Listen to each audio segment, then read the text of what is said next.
Welcome back to Dungeon Brew, everyone. Today we are going to be talking about more genres when you are working on your campaign or your world. Stay tuned to hear more about apocalyptic fantasy. Welcome to Dungeon Brew. Alright, so today we are talking about apocalyptic fantasy in relation to building your world or building your campaign, and some of the things that you need to consider when you're trying to build this type of fantasy setting for your game.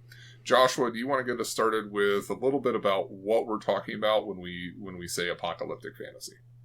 I am sure going to try. Apocalyptic fantasy is actually a really fun genre to pull out. I think that humans in general have kind of a fascination with the end of times and like to kind of throw themselves into that fantastical musing if they don't want to, experience it in real life. But when we're talking about apocalyptic fantasy, we're typically looking at the collapsing of civilization or a civilization that has already collapsed. It's usually an indicator of maybe the end of times or the end of an age, and you're trying to capture that setting for your players and thrust them into it.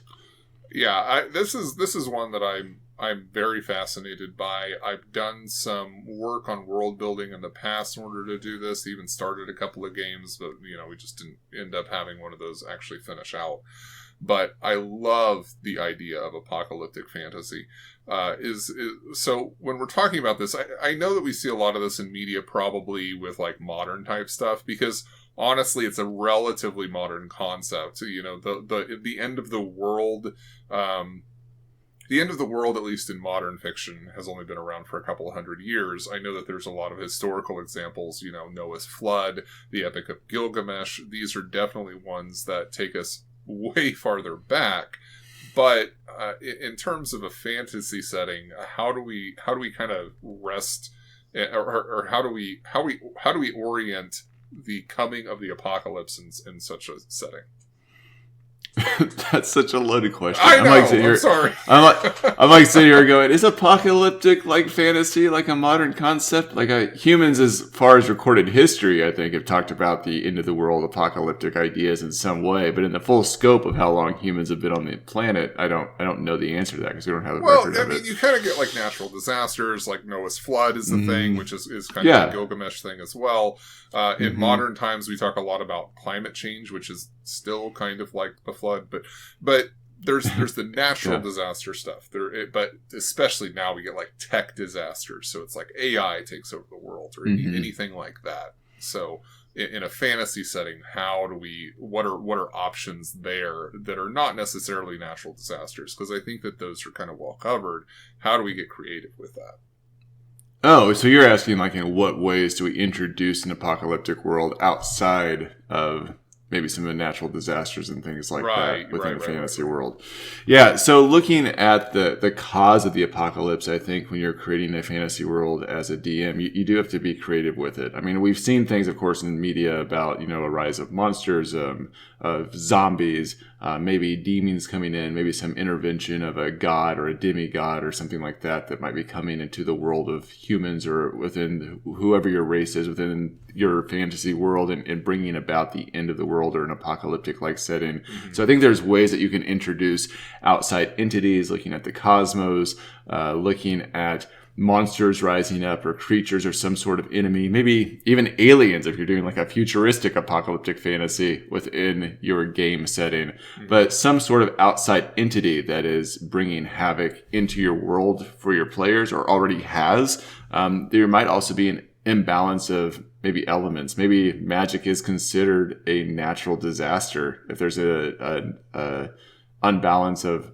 magic within your world, and that's brought about some destruction as well. So I know I'm rambling a little bit, but I feel like there's so many ways that you can be creative of not only looking at real world incidents that could cause that apocalypse, but also things that kind of go outside of the scope of what we see in our natural world, whether that's demons, gods, magic, etc. Magic is definitely one that I gravitate towards. I mean, the Dark Sun setting obviously is a very good example of an apocalyptic style setting with D&D. The notion that magic is sapping life from the planet, and so the world has just become kind of this massive desert because an overusage of magic.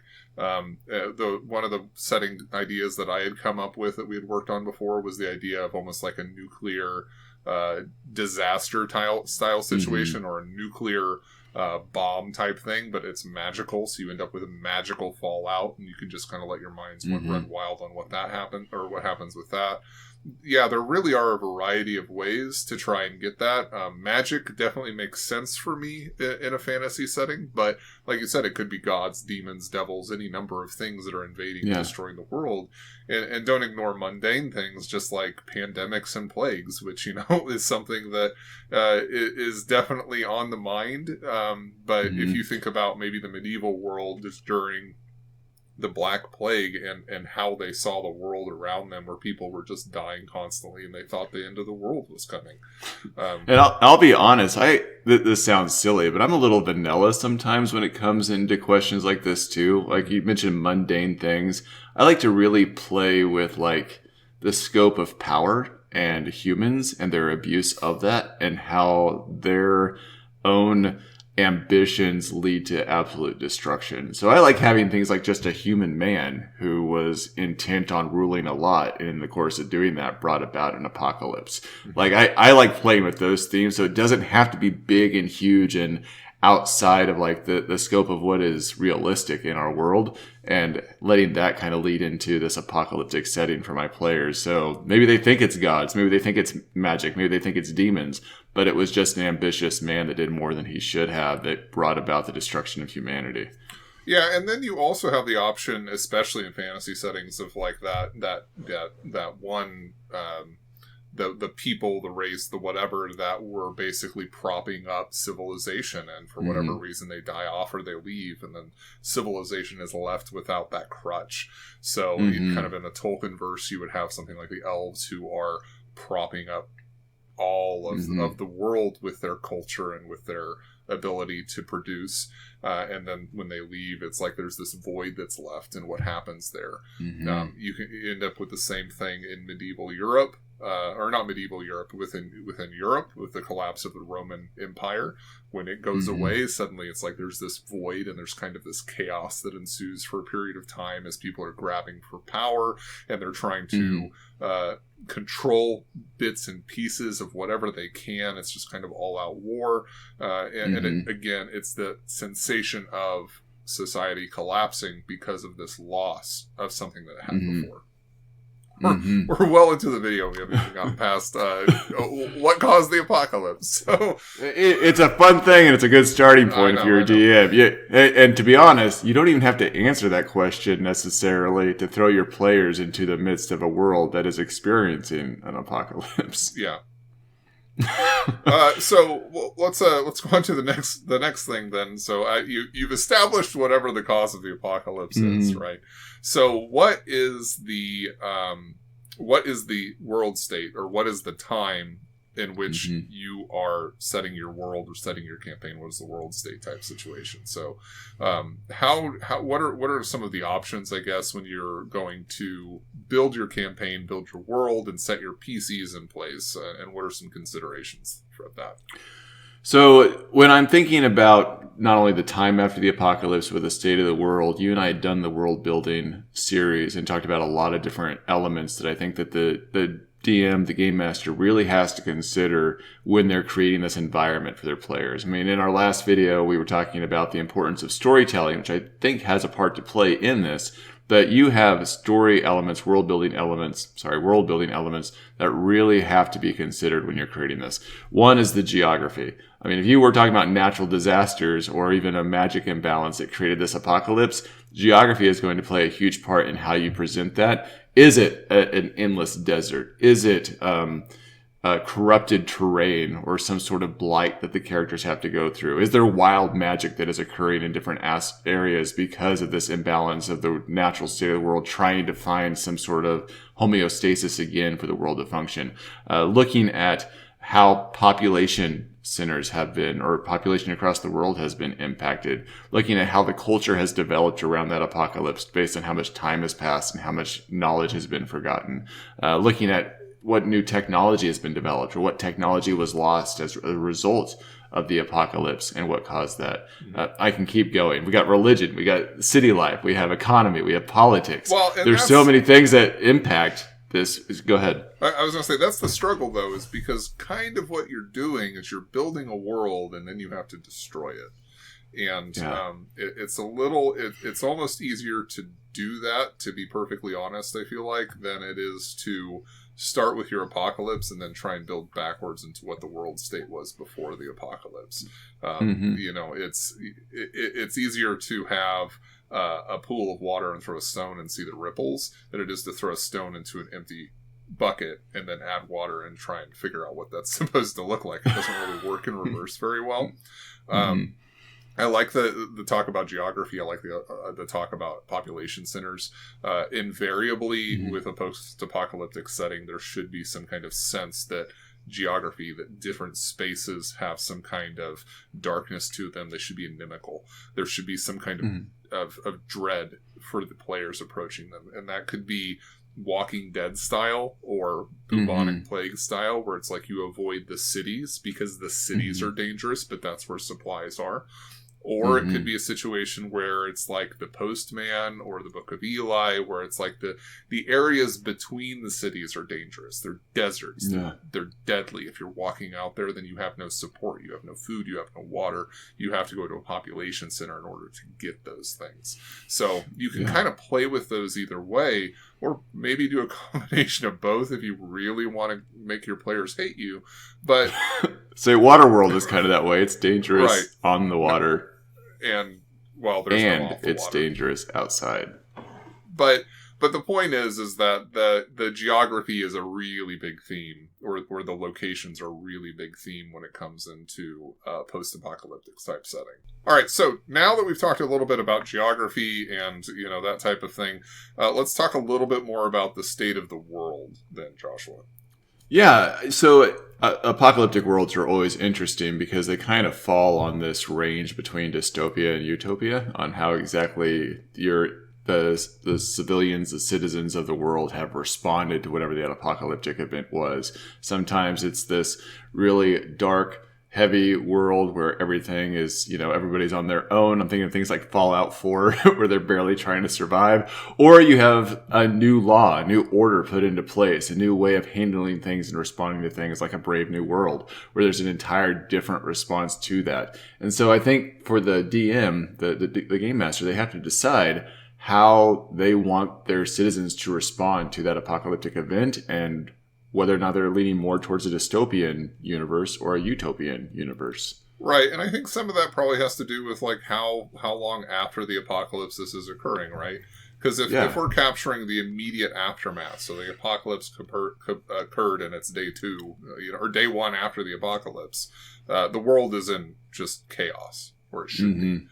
It depends on the type of apocalypse too, right? Because if you have an immediate thing, a meteor hit the world, and then you're dealing with that aftermath, that is completely different than there's a collapse of an empire and people are struggling, or there's a plague that's been killing people and it's ramped up recently, and what does it look like? Are we in the middle of the apocalypse, or are we after it? So if we're talking a duration after that, so we're talking 10 years, 50 years, 100 years, what is the state of the world? Do we get the dystopian? Is it still in chaos? Have they not yet recovered? Is it utopian? Has someone seized power and started to try and forge something new out of the chaos? And I think that those are interesting questions for the world state, but generally speaking, it almost seems like you have to figure out what time frame you're dealing with in order for that to make sense as well. Yeah, I would agree with that. And I think the best way to also reflect this is consider what the different reactions, responses would be of your NPCs in the world, because they're going to give that reflection to the characters about what's really happening and how far along they are. I know you and I both like to play with different layers to our story building, including in our apocalyptic world. So sometimes we have our NPCs have responses that are incongruent with what players would expect, which gives kind of like this lead to there's more going on here than meets the eye, where we kind of twist themes or things on their head so that the players are like, okay, this guy is way too comfortable with this apocalyptic state, or this person is really freaking out in a place where law and order has been established. And so it gives them kind of this lead in to investigate more. Yeah, and there's the NPCs are an interesting aspect of this, but kind of what I think you're hitting on here as well is that this type of setting lends itself better to influences from dark fantasy styles than it does necessarily toward Noble Bright. It doesn't. I mean, I could imagine that someone would try to do those things, but it's not going to be an easy task to do, to combine those types of fantasy together.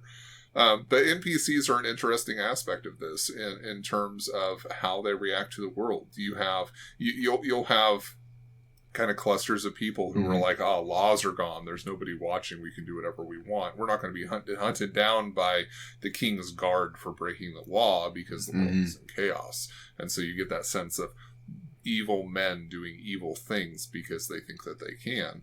You also have the people who are trying to seize control, which this is, I think that chaos aftermath would be a very interesting time to play, just because you have your PCs who have gathered together for whatever reason, and it's like you have somebody coming up the road, and you don't know if it's somebody fleeing something, a new lord who is trying to seize power in the region, a band of thieves who are just going along killing everything in their path and raping and murdering. Like, you really don't know what it is, and every single person that you meet on the road could be somebody terrible or somebody helpful, and you just have no way of knowing that. Yeah, and I would also, I don't want to just throw this out, but I want to make sure we make mention of it. There's also, of course, the religious zealots that are going to be included here, too, that are talking about this being the precursor to something greater, to people that need to turn their way to a faith. And there's so much fun you can have with that. And you have so many examples in history and where you can echo those same types of sentiments from other situations, like, the bubonic plague, where there was a response to that, that you can mirror that in several different, like, little subgroups in your own world to really bring it to life. I guess what I'm saying is also make sure you're thinking about inspirational moments or historical moments that you can utilize to really make this real for your players. Yeah, there's really no there's like no wrong answer when it comes to the crazy things that people will say and do in a moment of crisis. And that this type of setting really allows you to play that up. It allows you to embrace the chaos that is going on. It allows your PCs to either get caught up in the flow of chaos and become one with it, or to try and wrest control and order out of it. I think that in a number of ways it can become a very fascinating setting to play in and to run. It's definitely one that I've had my eye on for a very long time that I really want to get into a deeper dive into in an actual game session. So I think, I'm not sure if you have anything else left, but I very much would like to just talk about maybe a few sources of inspiration that people can look to if they're considering where it is that maybe they should be going for this. If you have anything on that front. Before we dive into that, I think the only thing that I would just add is that in coming into creating a setting like this, make sure that you're not being pulled by your own subconscious response that you might have to an apocalyptic event. Really take some time to study the range of human responses that you may see here so that you can capture that and make sure that you're meeting your characters, because they may have a different response than you.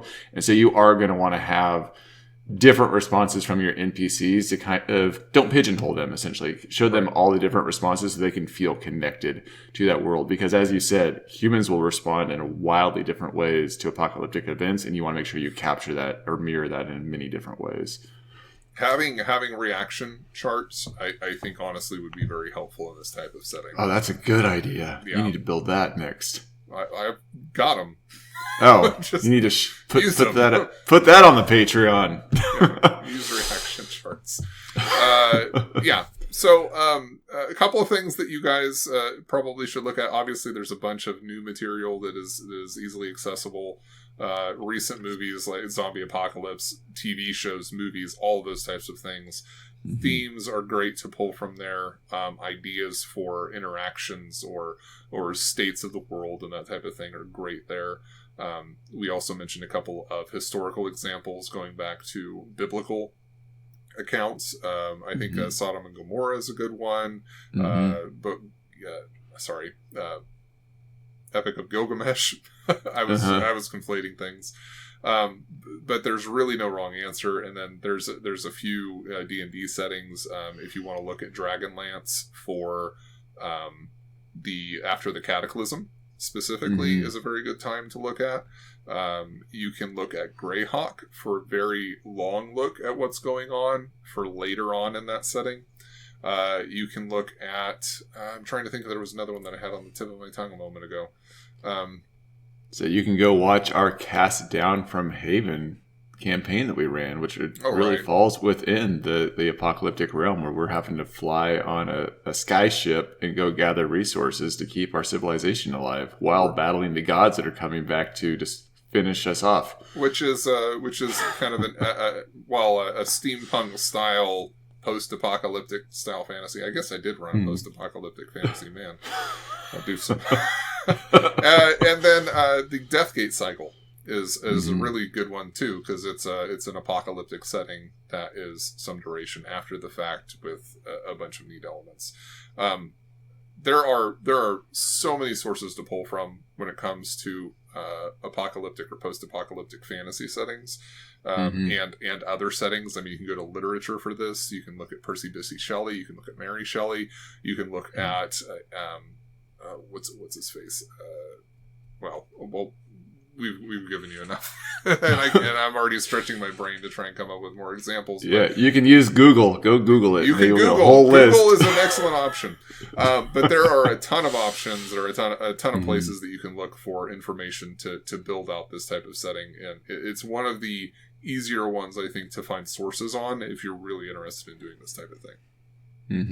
Well, we hope this has been enjoyable for you. Of course, we're going to be back next week and the week after with more, because we still have a few more on our list that we wanted to cover. Thank you guys so much for hanging out with us. Hit the subscribe button, and we'll talk to you next time. Jon